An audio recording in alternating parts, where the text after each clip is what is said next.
YouTube! It's your boy Simply Snacks. Craziest transformations in NBA history. Let's check it out. Got so many tattoos, it ruined his life. Another gained so much weight, you can't even recognize him.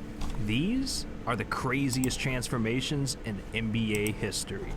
Back in 1986, a young Dennis Rodman was just drafted to the Pistons. And at the time, he looked like every other NBA player. But this wasn't gonna last for long. The first time we saw Dennis get experimental with his look was in 1993, when he was traded to the Spurs. It sparked something odd in Rodman. He started dyeing his hair ridiculous colors. And I'm talking colors like green and orange. This was in the 90s. He had a bunch of like different patterns and shit. Tattoos, hair color, it just wasn't accepted in society. So Rodman had a hard time fitting in. He was constantly judged and perceived as crazy just for dyeing his hair.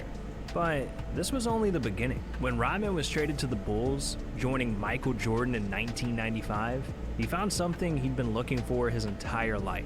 Respect. Acceptance. You'd think being on a championship team with Michael Jordan, they wouldn't want any distractions. But Chicago made Rodman feel like family.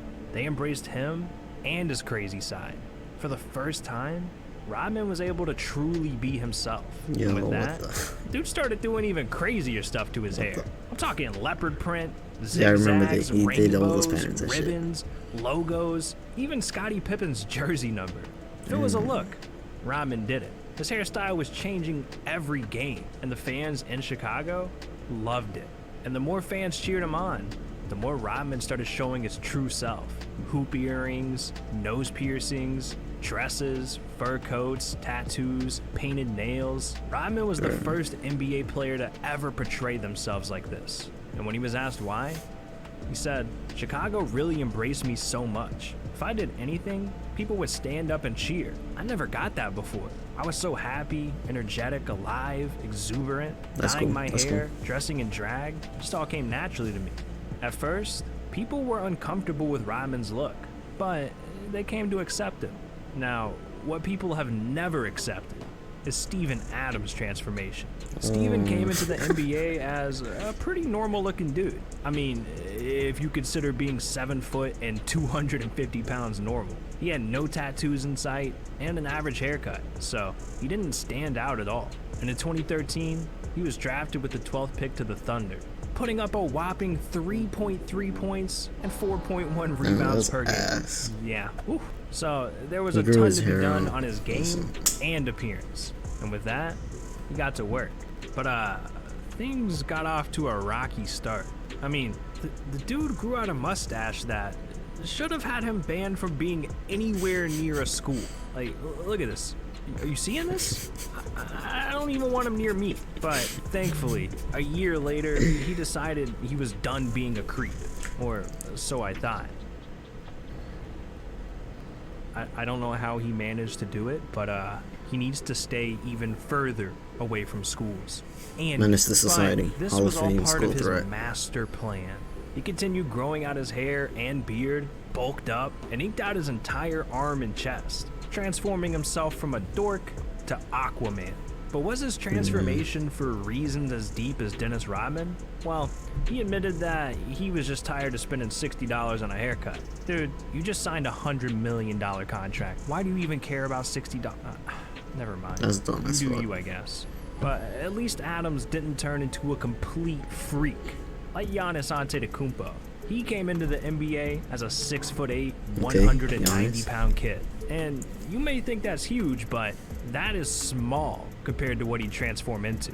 Before Giannis's rookie year started, he actually admitted, "I'm not ready. I have a lot of work ahead of me, but I'm not afraid." Yo, what is his hairline? Look at that shit is freaking cruised. Thing on the court, in the gym, and I'll prove to the Bucks that they made the right choice. But even though he tried his hardest, he only put up around 7 points, 4 rebounds, and 2 assists per game. Giannis wasn't even putting up Alonzo Ball numbers. So Giannis knew he had some bulking up to do. And if he didn't do it fast, his dreams of NBA stardom would fade. So Giannis dedicated everything to the gym.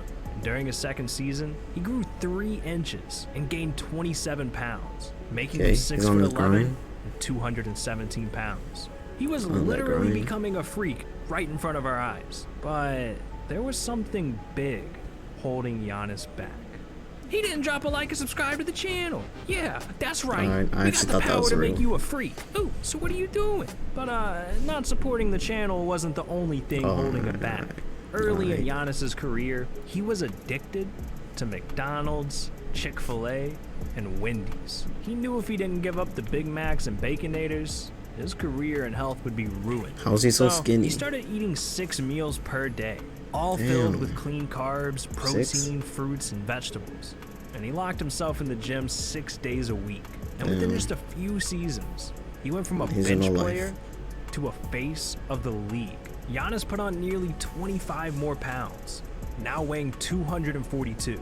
His 12-inch hands became the biggest in the NBA, and his Achilles grew to 13.5 inches, double the length of an average male. I mean, that right there is why Giannis can do this. It has been incredible. Here it comes again. And the Greek basketball god reigning That's down actually on the Pistons. This dude crossed the entire court with one dribble. Jesus. Coming off back-to-back MVP seasons, Giannis just put up 29.5 points, 13.6 rebounds, and 5.6 assists per game. I mean, there's a reason they call him the Greek Freak. And I get it. Yeah, Giannis is a freak, but at least his transformation didn't scare me. This next dude turned himself damn near to a Halloween costume. Chris Anderson developed a scary addiction that only ink could fill, and it all started in 2001. No matter my achievement, I question if I deserve it. It's a battle with an invisible opponent, imposter syndrome. But I found a way to conquer it. I watch film, each clip reminding me that there's no imposter here. Train what's under the armor. When Chris was picked #1 in the NBA D-League draft. But after Damn. only 2 games there, he became the first ever D-League player called up to an NBA team. And when he joined the Nuggets, Chris looked like any other player. Yeah, he had a few tattoos, but nothing crazy yet. Then in 2004, Chris signed with New Orleans. What's that haircut? And his entire appearance started changing. Chris started putting on 15 tattoos a season, and no one What? understood why he was getting tatted so much. Little That's did the skin world cancer. know, Chris was living a secret double life. And in 2006, it was brought to light. What? Apparently, Chris tested positive for multiple hard drugs and was immediately banned from the NBA for 2 seasons. No. So, with all this free time, Chris had nothing to do but continue getting tatted. The first one was a Chinese ganja. It was, right when I got back from China, me and my mother went and got our tattoos, our first tattoos together, and after that, it just never stopped. I just kept going back and back. Well, at least him and his mom have matching tats now. That's cute. And in 2008, Chris returned to the Nuggets with about double the tattoos he had before he left. People were shocked. But even though he was thankful for the opportunity to play basketball again, it didn't last long. In 2012, news came out that halted everything. Private photos of an Instagram model he was dating surfaced all over the internet. And Chris, being the only suspect, was raided by police. This was the hardest time in his life. What happened? Even worse is that it turned out it was a hacker who leaked the photos. And to be honest, the entire situation gets really complex and the accusations get more Child serious. abuse. He was even let go from the Nuggets. But to make the situation simple, Chris ended up not facing any charges for the allegations, but it took months to prove that. And with him being exiled from the NBA until things were cleared up, Chris only had one thing to do in the meantime: get more tattoos. So by the time he came back to the NBA, dude looked like a damn Halloween costume. What's the most meaningful tattoo you got on the body? All of them. All of them? All of them. Good grammar and spelling are important. Oh. But if you want to write essays that inspire, All of them mean something. Yeah? Yeah. What's the most expensive one you got on you? None of them. None of them? You didn't pay for any of them? I'm a walking billboard. No way. All from the same artist? Absolutely. How many in total do you have on the body completely? I couldn't tell you, man. You never counted? You I lost got track? one. I got one. You They're got all one? connected. I wonder how much to get a rebound tattoo. Maybe on his forehead? I'm trying to promote this channel everywhere, man. We're too close to 1 million. And you want to know who else struggled? Joel Embiid. This dude had to make it to the NBA from Africa. And growing up for Embiid was anything but normal. By the time he turned 13, he was already 6 feet tall. Damn. Well on his way to becoming a professional volleyball player. Volleyball. Yeah, you heard me right. Volleyball. Growing up in Cameroon, volleyball was the most popular sport in his area. It was like Embiid had no choice, which worked out perfectly because he was super skinny and light. But everything changed in 2009. that's Embiid Embiid. walked into his living room, turned on the TV, and when he saw Kobe Bryant, it was love at first sight. See, Embiid Rest in peace, accidentally Kobe. watched the 2009 NBA Finals between the Magic and the Lakers, and he knew from that moment on, basketball was his new passion. But there was a problem. He didn't know a thing about basketball, and he was literally a twig. Already being 6'10" at 15 years old, Embiid knew he had the potential, but only if he put the work in. So he played on broken hoops in Cameroon, but couldn't make a three to save his life. He even tried yelling, "Kobe," but that didn't work either. So Embiid was left with no choice. He turned to the one mentor he had in life, YouTube.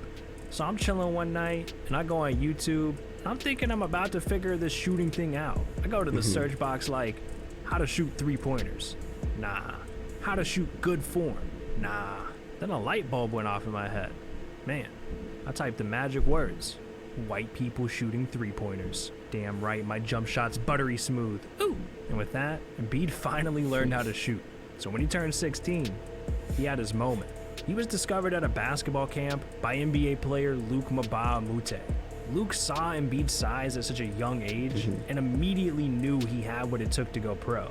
He just needed to put on some serious size. So Luke moved Embiid out to the US and helped him put on another 55 pounds by the end of high school, then another 35 during college, reaching 280 pounds and 7 feet tall by the time of his draft in 2014. The issue was, most of it was fat, and with fat comes injuries.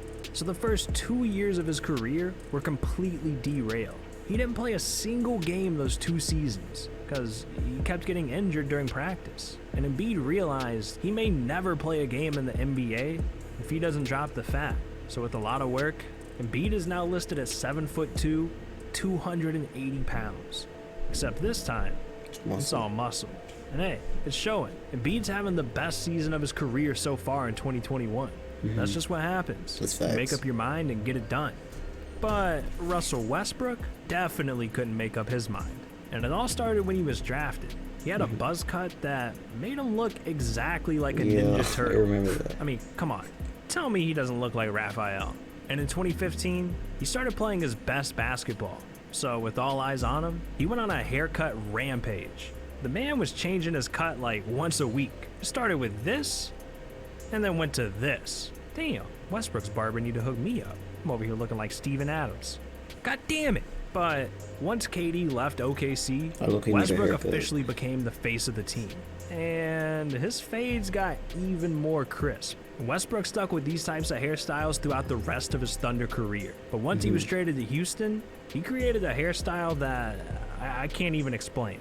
And when he debuted it, Twitter didn't hold back with the jokes, damn near turning this man into a meme again. But eventually, Westbrook heard all the clowning and got tired of it. So he went back to his more normal look. And it's probably not a coincidence that he's playing his worst basketball in a decade. So fans have gotten pretty disrespectful. I mean, there's a lot of videos of fans disrespecting Westbrook to his face. And the disrespect doesn't stop there. Players have had drinks, food, and even chairs thrown at them. Oh, you want to hear more about that? Well, click on this video right here. These were the times that NBA fans went too far, and it gets insane. So, Anyways, that was the end of the what are you still video. doing? You guys like, This if you guys video's over. enjoyed, like and Click it. subscribe. 50 subscribers, I'm gonna do a freestyle with my One homies. And what's it called? 100 subscribers, I'm gonna write a song.